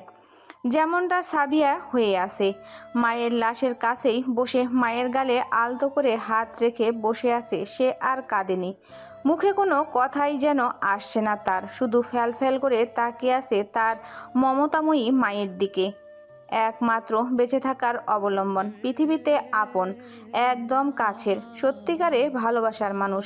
এই স্বার্থের দুনিয়ায় যে কিনা কোনো স্বার্থ ছাড়া তাকে নিখুঁতভাবে ভালোবেসেছে, সেই মানুষটাই আজকে তাকে ফাঁকি দিয়ে চলে গেল, যার মুখটা সে আর কখনো আজকের পর দেখতে পারবে না। সেই মুখটার পানে রূপসা হাজারবার চেষ্টা করছে সেখান থেকে সরিয়ে নিতে, কিন্তু সে ব্যর্থ। রাতিয়ান আর রাতিয়ানের বাবা অ্যাম্বুলেন্সের ব্যবস্থা করে রোজিনা রেনুর লাশটা টাঙ্গাইল নেওয়ার ব্যবস্থা করেছে। সাবিহাদের গ্রামের বাড়ি টাঙ্গাইল জেলার গোপালপুর থানার নন্দনপুর গ্রামে। সাবিয়া ও তার মা সাভারে থাকে। সাবিহার মাকে দাফন করা হবে তাদের গ্রামের একটি কবরস্থানে, সাবিহার বাবার কবরের পাশে। যেই কেবিনে রোজিনা রেনুর নিথর দেহটা রাখা আছে, সেই কেবিনের দরজায় গিয়ে সাবিহার এমন করুণ অবস্থা দেখে ভিতরটা যেন তার জ্বলে পুড়ে আঙ্গার হয়ে যাচ্ছে। রাতিয়ানের মনের অবস্থা বুঝতে পেরে সিরাজ রাতিয়ানের কাঁধে ভরসার হাত রাখে। যদিও তার অনেক কষ্ট হচ্ছে, কিন্তু তাকে তো এখন ভেঙে পড়লে চলবে না। চিন্তা করিস না বাবা, সব ঠিক হয়ে যাবে। সাবিয়ার জন্য আমরা আছি তো বাবা। রাতিয়ান এবার আর নিজেকে গম্ভীরতার খোলসে আটকে রাখতে পারল না। বাবাকে জড়িয়ে ধরে অঝরের চোখের জল ঝরালো। বাবা মা হারানো যে কতটা কষ্টের সে তো জানে। সেও তো তার মাকে হারিয়েছে, কিন্তু তার জন্য তো তার বাবা ছিল, কিন্তু সাবিহার যে কেউই রইল না। আজকে কেন যেন শুধু তার মায়ের কথা মনে পড়ছে। মনের ভেতর কত বছর ধরে তার মাকে হারানোর কষ্টটা চাপা দিয়ে রেখেছে, কাউকে দেখতে দেয়নি তার কষ্ট, চাপা কান্না। সে চাইলেই তো শব্দ করে কাঁদতে পারেনি, কারণ পুরুষদের যে কাঁদতে মানা। পুরুষদের হাজার কষ্ট বুকে চাপা রেখে মুখে হাসি নিয়ে ঘুরে বেড়াতে হয়। রাতিয়ানের বাবাকে বলেছে সাবিহার মায়ের মৃত্যুর খবর। শোনা মাত্রই সে হসপিটালে চলে এসেছে। সাবিহাকে তিনি নিজের মেয়ের মতোই ভালোবাসেন। ঘড়িতে সকাল 8টা বাজতে চলেছে। নিজের ছেলের মতোই সব দায়িত্ব পালন করেছে রাতিয়ান, কিন্তু সাবিহা ঠিক সেই একইভাবে বসে আছে, কারো সাথে কোনো কথা আর না কোনো কান্না। সে এখন পর্যন্ত টু শব্দ করেনি। শুধু ফ্যাল করে তাকিয়ে আছে। হসপিটালের সব কার্যক্রম শেষ করেছে রাতিয়ান। এবার রোজিনা রেনুর নিথর দেহ টাঙ্গালে নেওয়ার জন্য অ্যাম্বুলেন্সে ওঠানো হচ্ছে। সিজান, রূপসা, সিরাজ চৌধুরী অ্যাম্বুলেন্সের সামনে দাঁড়িয়ে রাতিয়ান লাশ উঠাতে সাহায্য করছে। এমন সময় হৃদিতা আর হাসিব আসে। হৃদিতা এসেই সাবিহাকে জড়িয়ে ধরে হাউমাউ করে কেঁদে দেয়। সে তো জানে সাবিহা তার মাকে কতটা ভালোবাসে। আসলে সব সন্তানই তার বাবা মাকে অসম্ভবভাবেই ভালোবাসে। যখন কেউ তার বাবা মাকে হারায় মনে হয় তার পুরো পৃথিবীটাই থমকে যায়। কিন্তু সাবিহার তো আপন বলতে শুধু তার মাই ছিল। সাবিহার বাবা সাবিহা যখন ক্লাস 5-এ পড়তো তখনই মারা যায়। তারপর থেকে তার মাই তার সব। এসব ভেবে হৃদিতার কান্না আরও বেড়ে যায়। সাবিহাকে তার মায়ের পর যদি কেউ কোনো রূপ স্বার্থ ছাড়া ভালোবেসেছে তাকে সে হচ্ছে হৃদিতা। গ্রাম থেকে সাভারে আসার পরই হৃদিতার সাথে পরিচয় হয় সাবিহার। একই স্কুলে পড়তো। তারপর ধীরে ধীরে তাদের মধ্যে ফ্রেন্ডশিপ হয়ে যায়। ফ্রেন্ড থেকে তারা একে অন্যকে বোনের মতোই ভালোবাসতো। হৃদিতা, রূপসা হাউমাউ করে কাঁদতে থাকে, কিন্তু তাদের কান্নায় সাবিহার মাঝে কোনো হেলদোল নেই, শুধু তাদের দিকে তাকিয়ে আছে। মাত্র কয়েক ঘন্টায় মেয়েটার এমন করুণ অবস্থা হয়ে গেছে, না জানি এরপরে কি হবে। হৃদিতা সাবিহার এমন অবস্থা দেখে কান্নায় ভেঙে পড়ে। আর হৃদিতাকে এতদিন পর দেখতে পেয়ে কারো যেন তাকে দেখার তীব্র আকাঙ্ক্ষাটা পূর্ণ হয়ে যায়। কিন্তু এভাবে কাঁদতে দেখে বুকের ভেতর ধুক করে উঠে, নজর সরিয়ে নেয় তার থেকে। এভাবে আর দেখতে পারবে না তাকে। সাবিহা তার মায়ের সাথেই যাবে। তাকে হাজার বলেও কোনো লাভ হয়নি। অ্যাম্বুলেন্সে করেই যাবে সে। তাই সাবিহাকে অ্যাম্বুলেন্সে পাঠানো হলো, আর তার সাথে রাতিয়ান, সিজান, রূপসা আর হৃদিতা রাতিয়ানের গাড়িতে করে। হাসিবও যেতে চেয়েছিল, কিন্তু বাড়িতে তার মা একা আর অসুস্থ, তাকে একা রেখে যেতে পারবে না। অতিরিক্ত চিন্তা আর এমন পরিস্থিতির কারণে সিরাজ চৌধুরীর শরীরটাও খারাপ হয়ে যায়। তাই তাকে বাসায় পাঠিয়ে দেয় রাতিয়ান, আর বাসায় কাজের খালাকে কল করে বলে দেয় তাকে দেখে রাখতে। অ্যাম্বুলেন্সে মায়ের নিথর দেহের দিকে অপলক তাকিয়ে আছে সাবিহা। তার পাশেই বসে আছে রাতিয়ান। মানুষের জীবনে মৃত্যু অনিবার্য। সবাইকে মৃত্যুর স্বাদ গ্রহণ করতে হবে, কিন্তু তা কখন কিভাবে কথায় কেউ জানে না। যে মানুষ আজ তার প্রিয় মানুষের সাথে হেসে খেলে জীবন পার করেছে, হঠাৎ করেই তাকে সবাইকে রেখে এই দুনিয়া ছেড়ে একা ওই অন্ধকার কবরে চলে যেতে হবে। যে প্রিয় মানুষগুলো একটু কষ্ট সহ্য করতে পারতো না, তাদেরকে সে নিজেই এক বুক কষ্ট দিয়ে চলে যাবে। যে মানুষটা কালকেও তার মেয়ের অফিস থেকে ফেরার অপেক্ষায় বসেছিল, সেই মানুষটাই আজকে না ফেরার দেশে চলে গেছে, আর কখনো তার মেয়ের বাসায় ফেরার অপেক্ষায় থাকবে না। টিন শেড বিল্ডিং বাড়িটায় যেন একদম বন হয়ে গেছে, গাছপালায় ভরে গেছে। রুমের ভেতরে মাকড়সার জাল, আরও সব পোকামাকড়ের বসবাস। 6টা বছর ধরে এখানে কেউ বসবাস করে না। হঠাৎ গ্রামে আসলে তারা তার মামার বাড়িতেই থেকে চলে যেত। এই বাসায় আসা হতো না। সাবিহাদের বাড়ির থেকে একটু দূরেই তার মামার বাড়ি। বাড়ির উঠানে রাখা হয়েছে রোজিনা রেনুকে।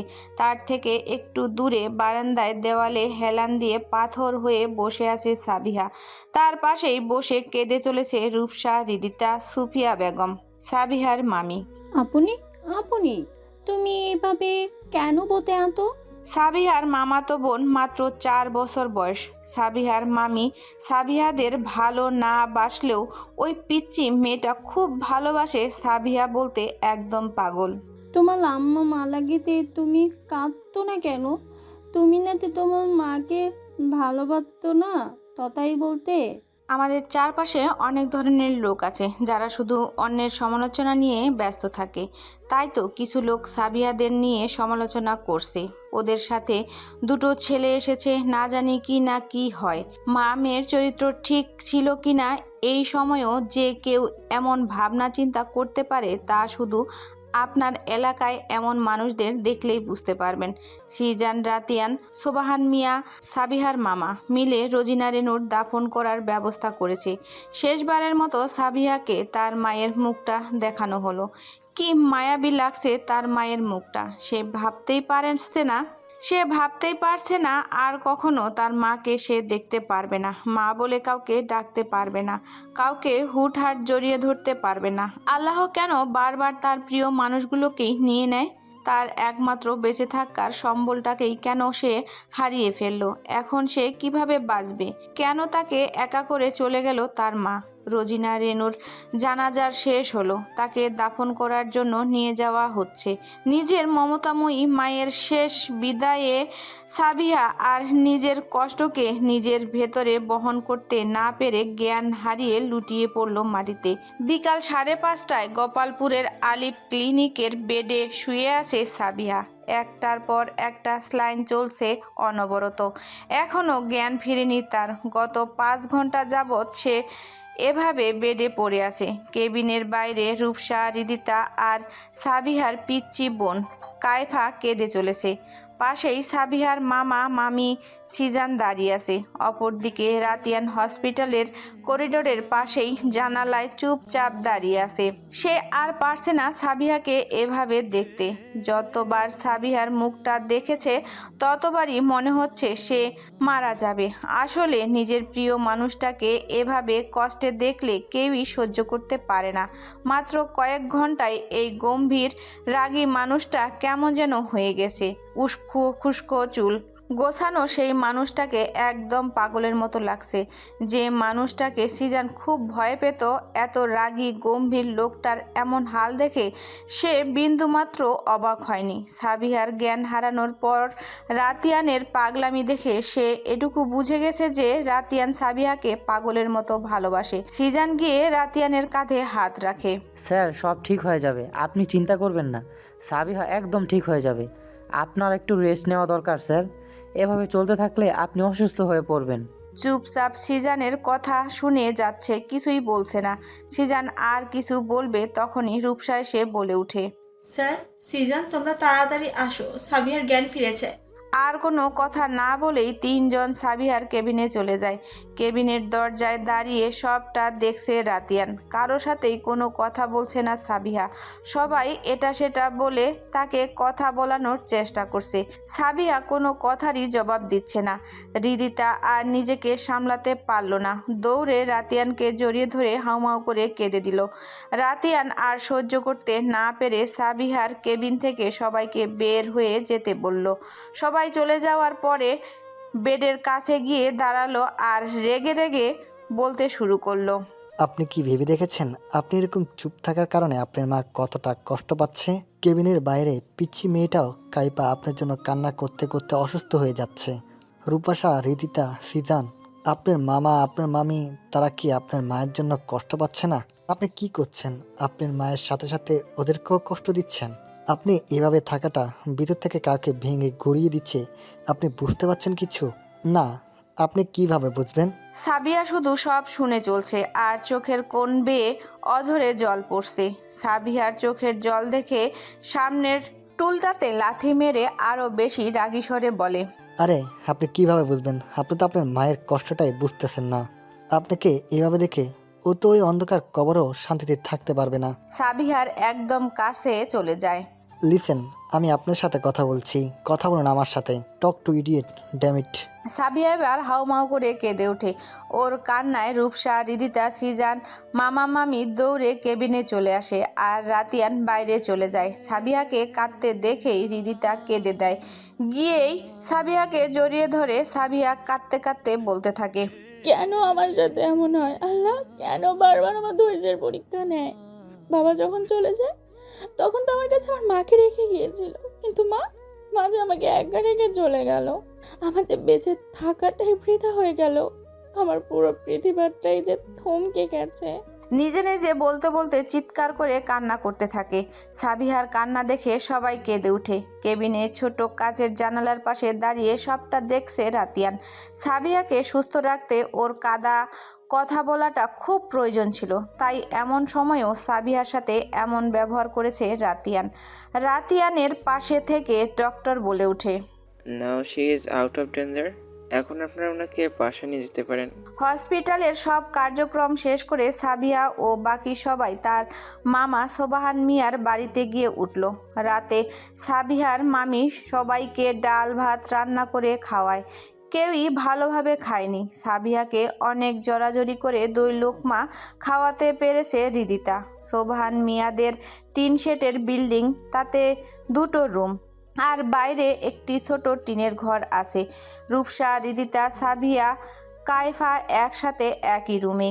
কায়ফা সাবিয়াকে জড়িয়ে ধরে ঘুমিয়ে আছে, কিন্তু সাবিয়ার চোখে ঘুম নেই। তার সাথে জেগে আছে হৃদিতা। তার পাশের রুমে সিজান রাতিয়ানকে থাকার জন্য দেওয়া হয়েছে, আর বাহিরের সেই ঘরটাতে সোভান মিয়া আর সুফিয়া বেগম। শোনো, আমি কিন্তু তোমার ভাগ্নির দায়িত্ব নিতে পারবো না। এতদিন তো আমার বোনটা ছিল, কিন্তু এখন তো আর কেউ রইল না সাবিহা। আমরা ছাড়া তো আর কেউ নেই সাবিহার। আমি কিছু জানি না, তুমি সাবিহাকে আমাদের বাড়িতে রাখবা না, এইটাই আমার শেষ সিদ্ধান্ত। আমি পারবো না তোমার ভাগ্নিকে নিজের ঘাড়ে বসিয়ে খাওয়াতে। আসলে এই দুনিয়াতে কে আপন কে পর বোঝা বড় দায়। আপন মানুষগুলোই পর হয়ে যায়, আর অচেনা মানুষগুলোই আপন হয়ে যায়। এই তো দেখো, তুমি চাচ্ছ না সাবিহার দায়িত্ব নিতে, কিন্তু ওর সাথে যারা এসেছে তারা সাবিহার রক্তের কেউ না, তাও কতটা সাহায্য করছে সাবিহাকে। এই তুমি চুপ থাকো তো, এত কথা বলবা না, যা বলছি তাই করবা। তুমি কখনো আমার বোন আর ভাগ্নিকে আপন ভাবলা না সুফিয়া, অথচ রোজিনা তোমাকে ঠিকই আপন করে নিয়েছিল। রাতিয়ান, সিজান, সাবিয়া 3 জনের কেউই অফিসে যেতে পারেনি। পুরো অফিসের দায়িত্ব দেওয়া হয়েছিল মুনকে। হঠাৎ করেই মুনের কল আসায় রাতিয়ান বাইরে যায় কথা বলার জন্য। কথা শেষে রুমে যাবে, তখনই সোবহান মিয়া, সুফিয়া বেগমের কথাগুলো শুনতে পায় রাতিয়ান। সময় আর স্রোত কখনো যেমন কারো জন্য অপেক্ষা করে না, তেমনি কারো জন্য জীবন থেমে যায় না, শুধু কিছুদিনের জন্য থমকে যায়। অতঃপর জীবন চলতে থাকে তার নিজ গতিতে। শুধু যে প্রিয় মানুষগুলো হারিয়ে যায়, মাঝে মাঝে তাদের স্মৃতিগুলো মনে পড়ে যায়, আর তখনই কিছু সময়ের জন্য আশেপাশের সব কেমন যেন বিষাদময় হয়ে যায়। তবু জীবন চলে যায়, কারো জন্য থেমে থাকে না। 1 মাস পর টাঙ্গাইল থেকে সাভারে চলে এসেছে সাবিহা। সোবহান মিয়া, সুফিয়া বেগমের দায়িত্ব নিতে হয়নি সাবিহার। আসলে পর মানুষগুলোর সাথে কখন যে আত্মার হয়ে যায় বোঝা যায় না, তেমনি আপন মানুষগুলো কখন পর হয়। এই তো যখন সাবিহার কাছের মানুষগুলোর দরকার ছিল, তখন তারা পাশে থাকেনি। পাশে থেকেছে তারা, যাদের সাথে স্বল্প দিনের পরিচয়। জীবন বড় অদ্ভুত, বড়ই অদ্ভুত। সাভার আসার 1 দিন পর থেকেই সাবিয়া, রূপসা, সীমা, রূপসার রুমমেট, অনার্স 2য় বর্ষের রাষ্ট্রবিজ্ঞান বিভাগের ছাত্রী, এর সাথেই থাকা শুরু করে। কেননা সাবিয়াদের বাসায় একা থাকা সাবিয়ার পক্ষে সম্ভব ছিল না, তাই সাবিয়াকে রূপসা নিজের সাথে নিজের বাসায় নিয়ে যায়।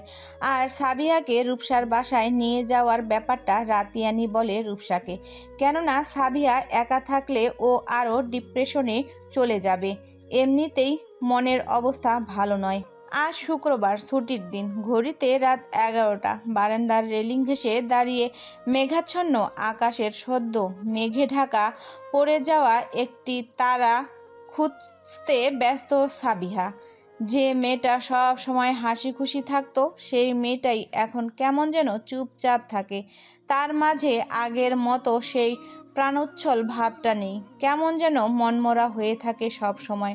গত 2 ঘন্টা 45 মিনিট 55 সেকেন্ড সে এভাবেই খোলা আকাশের দিকে উদাসীন হয়ে তাকিয়ে আছে। তবে কেউ যে তাকে নিজ থেকে তার এই উদাসীনতা এতটাই সময় ধরে অবলোকন করছে, সে সম্পর্কে তার বিন্দু পরিমাণও ধারণা নেই। সাবিহার যে মন খারাপ সেটা এতক্ষণে আকাশটাও বুঝে গেছে। এই তো এখন মেঘাচ্ছন্ন আকাশ ভেদ করেই সাবিহার মন খারাপের তার দুঃখ কষ্টের ভাগ করে নিতে বৃষ্টির আগমন ঘটল। তাতে যেন তার মন খারাপটা আগের তুলনায় 10 গুণ বেড়ে গেল। মনে পড়ে গেল তার মায়ের কথা। বরাবরই তার বৃষ্টি পছন্দ। বৃষ্টি বিলাসী মনটা আকাশের মেঘের আনাগোনা দেখলেই নেচে ওঠে। তার তো খুব করে ইচ্ছে হয় কোনো এক বৃষ্টিতে রাতে প্রিয় মানুষটার সাথে হাতে হাত রেখে খালি পায়ে রাস্তায় হাঁটা। কিন্তু এই বৃষ্টি বিলাসী মেয়েটার মা কখনোই চাইতো না সে বৃষ্টিতে ভিজুক, কেননা তার বৃষ্টিতে অ্যালার্জি। একদিন বৃষ্টিতে ভিজলে 3 দিন বিছানায় পড়ে থাকতে হতো। মায়ের এত বারণের পরও সে যেমন ভেজা বাদ দিত না, ঠিক তেমন মায়ের বোকা খাওয়া থেকেও সে কখনো বাঁচত না। মায়ের শাসনগুলো কত ভালোবাসা মেশানো, তাই না? এই যে এখন আমি বারান্দায় দাঁড়িয়ে ভিজে যাচ্ছি, আচ্ছা তুমি থাকলে আমার বকতে, তাই না? আমাকে এখন আর কেউ বারণ করবে না বৃষ্টিতে ভিজতে। তুমি কেন আমায় একলা করে চলে গেলে? আমার শাসন করারও যে আর কেউ নেই মা। বিড়বিড় করে বলে কান্না করতে থাকে সাবিয়া। বৃষ্টির সাথে ঝরে পড়ছে সাবিয়ার কান্নাগুলো। পাশের টি টেবিলে করুণ স্বরে ফোনের রিংটোন বেজে চলেছে। তার সেদিকে কোনো খবর নেই। ফোনটা বাজতে বাজতে কেটে গেলে পুনরায় বাজতে শুরু করলো। এবার সাবিয়া কলটা রিসিভ করলো। আসসালামু আলাইকুম। ও পাশ থেকে গম্ভীর স্বরে আওয়াজ আসলো। ওয়ালাইকুম আসসালাম। আপনি এত রাতে? কোনো প্রবলেম স্যার? হ্যাঁ, কলটা রাতিয়ানই করেছে। এখন প্রায়ই রাতিয়ান সাবিয়াকে কল করে, আর কথা বলতে সেই গম্ভীর স্বরে। ফাইলটা চেক করেছেন? কোনো রকম ভুল যেন না হয়। ব্যাস, কথা শেষ। গোমরা মুখ একটা। ব্যাটার সবার সাথে কত ভালো ব্যবহার, আমার সাথে শুধু রাগ আর রাগ। কই রূপসার সাথে তো এমন না। আর সব থেকে বড় কথা, ওনার হবু বউ মনের সাথে কি সুন্দর করে কথা বলে। এই শয়তান বাড়া কখনো ভালো হবে না। আল্লাহ যে কেন আমার এই গম্ভীর সিও জোটাইটাই দিছে কে জানে। রাতিয়ান রাগী কণ্ঠে ধমকে বলে ওঠে। সমস্যা তো আপনি নিজেই। আপনি যে বারান্দাতে দাঁড়িয়ে আছেন, ভিজে যাচ্ছেন, সেই খেয়াল কি আছে আপনার, ইডিয়েট? এক্ষুনি রুমে যাবেন, জাস্ট গো। এমনিতেই মন খারাপ, তার মাঝে রাতিয়ানের ধমকে মন খারাপ সাইডে রেখে তেলে বেগুনে জ্বলে ওঠে সাবিহা। আমি ভেজে যাচ্ছি, তাতে আপনার কি বলেন তো? হ্যাঁ, আর সবসময় কিসের এত অধিকার দেখান? আপনার পিএ আমি, তাই তো? আমি জাস্ট আপনার পিএ। আপনার অফিসে, আমার বাসায় নয়। বাসায় আমার যা ইচ্ছে আমি তাই করব। আপনার যা বলার অফিসে বলবেন। সাবিহার এমন কথায় রাতিয়ান হাসি থামাতে পারে না, হো হো করে হেসে দেয়। সে তো এমন সাবিহাকেই চায়, ঠিক আগের সেই সাবিহা। যেখানে সবাই রাতিয়ানকে ভয় পেত, সেখানে সাবিহাই প্রথম যে কিনা তার চোখে চোখ রেখে তর্ক করতে পেরেছে। পাঞ্জাবি গালে মেহেদি লাগিয়ে দিয়েছে। বাবা, গোমরা মুখ আবার হাসতেও পারে, জানা ছিল না তো। আমি গুমরামুখো? ভালো হবে না, বলে দিলাম কিন্তু আপনাকে। আপনি কিন্তু অনেক ঝগড়াটে, অবশ্য দেখলে কিন্তু তা মনে হয় না স্যার। কি বলুন তো? আগে আমি এমন ছিলাম না, যেদিন থেকে আপনার সাথে আছি আমি এমন হয়ে যাচ্ছি। ওই বলে না, সঙ্গদোষে মানুষের নরকে যায়, আমারও এমন হয়েছে আপনার সাথে থেকে। স্যার আপনি? রেগে কিছু বলতে যাবে তার আগেই রাতিয়ান থামিয়ে দিয়ে পুনরায় গম্ভীর স্বরে বলে ওঠে। হয়েছে, আর একটা কথাও শুনতে চাচ্ছি না। রুমে যান, গিয়ে চেঞ্জ করে নেবেন। কি ভেবেছেন জ্বর ঠান্ডা লাগিয়ে অফিস থেকে ছুটি নেবেন? তা হতে দিচ্ছি না আমি। যাচ্ছি। শালা ইন্দুর, কণা, খচ্চর, বদমাইশ, তুই একটা খাটাস। তোর আমি কোনো দিন ছাদ থেকে ধাক্কা দিয়ে ফেলে দিব, দেখিস। বিড়বিড় করে বলতে থাকে। রাতিয়ান কিছু না বলে ফোনটা কেটে দেয়, আর সাবিহার বলা কথাগুলো মনে করে নিজের মনেই হাসতে থাকে। এই মেয়েটার সাথে আপনা আপনি কেমন যেন ঝগড়া লেগে যায়। এই মেয়েটাই এই গম্রমুখ রাগী মানুষটাকে হাসতে শিখিয়েছে।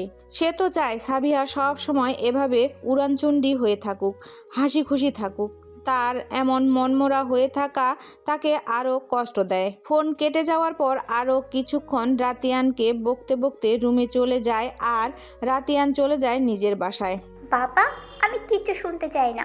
তুমি মামার সাথে কথা বলবে, আমি আর কোনো কথাই শুনতে চাই না, ব্যাস। তুই একটু শান্ত হ মা, আমি বলবো কথা, তুই একটু শান্ত হ। আমি কিভাবে শান্ত হব বাবা? ওই মেয়েটা আসার পর থেকে রাতিয়ান কেমন যেন হয়ে গেছে। তোমার কথাতেই রাতিয়ানের কাছে ভালো হওয়ার জন্য মেয়েটার সাথে এতদিন ভালোভাবে কথা বলেছি। আমি আর পারবো না। ওই রাস্তার মেয়েটা আমার রাতিয়ানের দিকে হাত বাড়িয়েছে। আমি ওকে ছাড়বো না বাবা, একদম না। যে কোনো মূল্যে আমি আমার রাতিয়ানকে চাই, সেটা যেভাবেই হোক। রাতিয়ান শুধু আমার। রাতিয়ানকে পেতে আমাকে যদি ওই রাস্তার মেয়েটাকে সরিয়েও দিতে হয়, আমি তাতেও পিছুপা হব না, কিছুতেই না। সৃজিতা মুনের মা করে একটি থাপ্পড় পড়ল মুনের গালে। ফর্সা গালে থাপ্পড়ের দাগ বসে গেল একদম। বেয়াদব মেয়ে, এই তোমার শিক্ষা? কাউকে ভালোবাসলে মন থেকে চাইতে হয়, তোমার মতন এভাবে নয়। সৃজিতা জানে তার মেয়ে কেমন জেদি স্বভাবের, আর এই জেদ স্বভাবের জন্য একমাত্র দায়ী হচ্ছে তার বাবা। মুনের সব কথাতেই সে হ্যাঁ হোক সেটাই অন্যায়। মায়ের উপর রেগে মুন বলে, তুমি আমাকে মারলে? তুমি আমাকে মারার সাহস কোথা থেকে পাও? সৃজিতা, তুমি যাও এখান থেকে, আমাদের কথার মাঝে তোমার আসার দরকার নেই। মন, তুই শান্ত হ মা, আমি তো বলছি আমি ব্যাপারটা দেখব। হ্যাঁ, তোমার আশকারা পেয়ে মেয়েটা এমন হয়েছে। ওর এমন জেদি স্বভাবের জন্যই একদিন ওকে সবকিছু হারাতে হবে, দেখে নিও। বলে সৃজিতা সিঁড়ি বেয়ে উপরে চলে যায়। মন, মা আমার, তুই শান্ত হ, যা তোর রুমে যা, আমি তোর মামার সাথে কথা বলবো। এমন কি কখনো হয়েছে তুই কিছু চেয়েছিস আমি দেইনি? এবারেও নিশ্চিন্তে থাক তুই। মুন রুমে চলে যায়। সকাল 7:30 বাজতে চলেছে। সাবিহার ঘুম থেকে উঠার কোনো নামই নেই। যে মেয়েটা প্রতিদিন সকালে উঠে ফজরের নামাজ আদায় করে, তার ওঠার নামই নেই। সে বিছানায় বেঘুরে ঘুমাচ্ছে। সাবিহা, 7:30 বেজে গেছে, উঠছো না কেন? তোমার তো আজকে 8:30 অফিস যেতে হবে, উঠো। এই সাবিহা, উঠবা না? রূপসার ডাকে সাবিহার ঘুম ভেঙে যায় আর মোরা ভেঙে বসে পড়ে। আরে এতটা সময় কিভাবে ঘুমালাম? আমার ফজর নামাজ। ও আল্লাহ, আমাকে ডেকে দাওনি কেন রূপসা? তাড়াহুড়া করে বিছানা থেকে নেমে ওয়াশরুমের দিকে চলে যায়। এত তাড়াহুড়ো করার কি দরকার? তুমি তো এতটা সময় কখনো ঘুমাও না, আজকে ভাবলাম একটু ঘুমা, তাই আর কি ডাকিনি। আমি সরি, আমি ডেকে দিলে নামাজটা আদায় করতে পারতে। ইটস ওকে রূপসা, আর আমি এখনই নামাজটা পড়তে পারবো। বলেই ওয়াশরুমে চলে যায় অজু করার জন্য। তারপর নামাজ পড়ে রূপসা, সাবিহা, সীমা একসাথে ব্রেকফাস্ট করে নেয়। সীমা আপু চলে যায় তার ভার্সিটিতে। সাবিহা আর রূপসা অফিসে যাওয়ার জন্য রেডি হতে শুরু করে। রূপসা হলো, তোমরা আসছো না কেন? আর তুমি কিন্তু অফিসে যাবে, কোনো ফাংশন শোতে না, বুঝলে? এত সাজুগুজুর কি আছে? বুঝি না বাবা। নামাসো, এখন লেট হয়ে যাচ্ছে। সাবিহা, তুমিও না, একটু তো সময় লাগবে, তাই না? মেয়ে মানুষের একটু সময় লাগেই, বুঝছো? তুমি দাঁড়াও আর 1 মিনিট, আমি এক্ষুনি আসছি। রূপসার কথায় সাবিহা ভ্রু কুঁচকে তাকিয়ে আছে। মানে তুমি এভাবে কেন তাকিয়ে আছো সাবিহা? সাবিহা ভ্রু কুঁচকে বলে, তোমরা কেন এত সময় লাগে রূপসা? আমার তো লাগে না। ও এই কথা, তুমি জানো তোমাকে না সাজলেও খুব সুন্দর লাগে। আমার তো মনে হয় আমি যদি ছেলে থাকতাম তোমার প্রেমে হাবুডুবু খেতাম। আচ্ছা, তুমি এত সুন্দর কেন বলো তো? ফালতু প্রশ্ন রাখো, আর জলদি আসো, যাও। আমি যাচ্ছি, তুমি ধরো, যাও। হাসি বন্ধ করো, জলদি যাও। আর আমি আবার কি ধরবো, ইডিয়েট? সাবিহা, তোমার ফোন বাজতেছে, মনে হয় স্যার কল করেছে। আর তুমি কিন্তু স্যারের মতোই রাগী হয়ে যাচ্ছ সাবিহা। তোমার আর স্যারের কিন্তু অনেক মিল। ফালতু কথা বলবা না। আর এই দেখো, কল স্যার করেনি, রিতা করেছে, বুঝছো? জড়িয়ে ধরে বলে, আরে তুমি রেগে যাচ্ছ কেন? স্যার করেনি তো কি হয়েছে? তোমার ননদিনী তো করছে, তাই না? আমার কি মনে হয় জানো, স্যার মনে হয় তোমাকে বা তোমার প্রেমে পড়ে গেছে। তুমি জানো, তুমি যখন টাঙ্গাইলে অসুস্থ হয়ে 5 ঘন্টা হসপিটালে ছিলে, স্যার কেমন যেন হয়ে গিয়েছিল। পুরোই গোছানো মানুষটা এলোমেলো হয়ে গিয়েছিল, এতটা অস্থির, এতটা ভেঙে পড়তে আমি স্যারকে কখনো দেখিনি। শেষ হয়েছে তোমার? স্যার কেন আমায় ভালোবাসবে তুমি জানো না? স্যার আর মন ম্যামের ব্যাপারে, স্যার মনের বাগদত্তা, কতদিন পর ওনাদের বিয়ে হবে, মন আপু নিজে আমাকে বলেছে। আর আমি তোমাকে অনেকবার বারণ করেছি রূপসা, এসব কথা বলবা না কিন্তু। তুমি তো শোনার পাচ্ছি না, গত 2 সপ্তাহ ধরে তোমার মুখে এই কথাগুলোই চলছে, আর কখনো যেন না শুনি। রূপসা যাও, তাড়াতাড়ি রেডি হও। আচ্ছা সাবিহা, আমার আরো কি মনে হয় জানো? সাবিহা ভ্রু কুঁচকে রিদিতাকে কল ব্যাক করতে করতে বলে, আবার কি মনে হয় তোমার? আর তুমি এত কথা কেমনে বলো রূপসা? সিজন ভাই তো আর এমনি এমনি বলে না তোমার কথা। সাবিহা, তুমি আমাকে বাসাল বললা? তোমার সাথে আরি, কোনো কথা নেই তোমার সাথে। বলে চলে যেতে নেয়, পুনরায় ফিরে এসে বলে, আমার কি মনে হয় জানো সাবিহা, আমার মনে হয় তুমিও স্যারকে ভালোবাসো। বলেই রূপসাকে ধরতে যায়, কিন্তু রূপসা সে তো বলেই এক দৌড়ে পোগার পা। তবে রে তোমাকে তো এবার আমি, এই মেয়েটা আমার চালিয়ে খাবে। হাই আল্লাহ, এই বচাল মেয়েটা থেকে রক্ষা করো। বলতে বলতে হৃদিতাকে কল করে। হ্যালো সাবিহা। কেমন আছিস জান? কি করতেছিস? ব্রেকফাস্ট করছিস? আরে ভাই, একটা একটা করে প্রশ্ন কর না, এতগুলা প্রশ্নের জবাব কেমনে দিব? আচ্ছা শোন না সাবিহা, আজকে হাসিবের বার্থডে তো একটা ছোটোখাটো পার্টি রেখেছি। তুই, রূপসা আর সীমা আপু জিশান ভাইয়াকে নিয়ে বিকেলেই আগেই আমার বাসায় আসবি তো? দেখ, না আসলে আমি কিন্তু কান্না করব বলে দিলাম। প্রশ্ন করে উত্তর দেওয়ার সময় দিতে হয়তো নাকি? তুই তো একের পর এক প্রশ্ন করতেই আছিস। আর হ্যাঁ, ইমোশনাল ব্ল্যাকমেইল করবি না কখনো। আর তোর কান্নার ব্যাপারটা অনেক পুরনো হয়ে গেছে। আর হ্যাঁ, অফিসে যাচ্ছি, তোর শয়তান ভাই ছুটি দিলে তো আসবো, আর আমার মনে হয় না ছুটি দিবে। আর যদি ছুটি নিতে পারি আসবো ইনশাআল্লাহ। হ্যাঁ সাবিহা, চলো, আমার শেষ। চলো চলো, লেট হয়ে যাচ্ছে। আসছে মহারানী, এখন ওরা লেট হয়ে যাচ্ছে। আচ্ছা রিদিতা, পরে কথা বলবো, অফিসে লেট হয়ে যাচ্ছে। বাই, আল্লাহ হাফেজ। আল্লাহ হাফেজ। আসবি কিন্তু সাবিহা, না হলে তোর খবর আছে। অফিসে এসে নিজের ডেস্কে বসে নিজের মনে রূপসার বলা কথাগুলো ভেবে চলেছে সাবিহা। তবে কি সত্যি রাতিয়ান তাকে ভালোবাসে? হ্যাঁ, তুই না সাবিয়া পাগল হয়ে গেছিস। রাতিয়ান স্যার তোকে কেন ভালোবাসতে যাবে?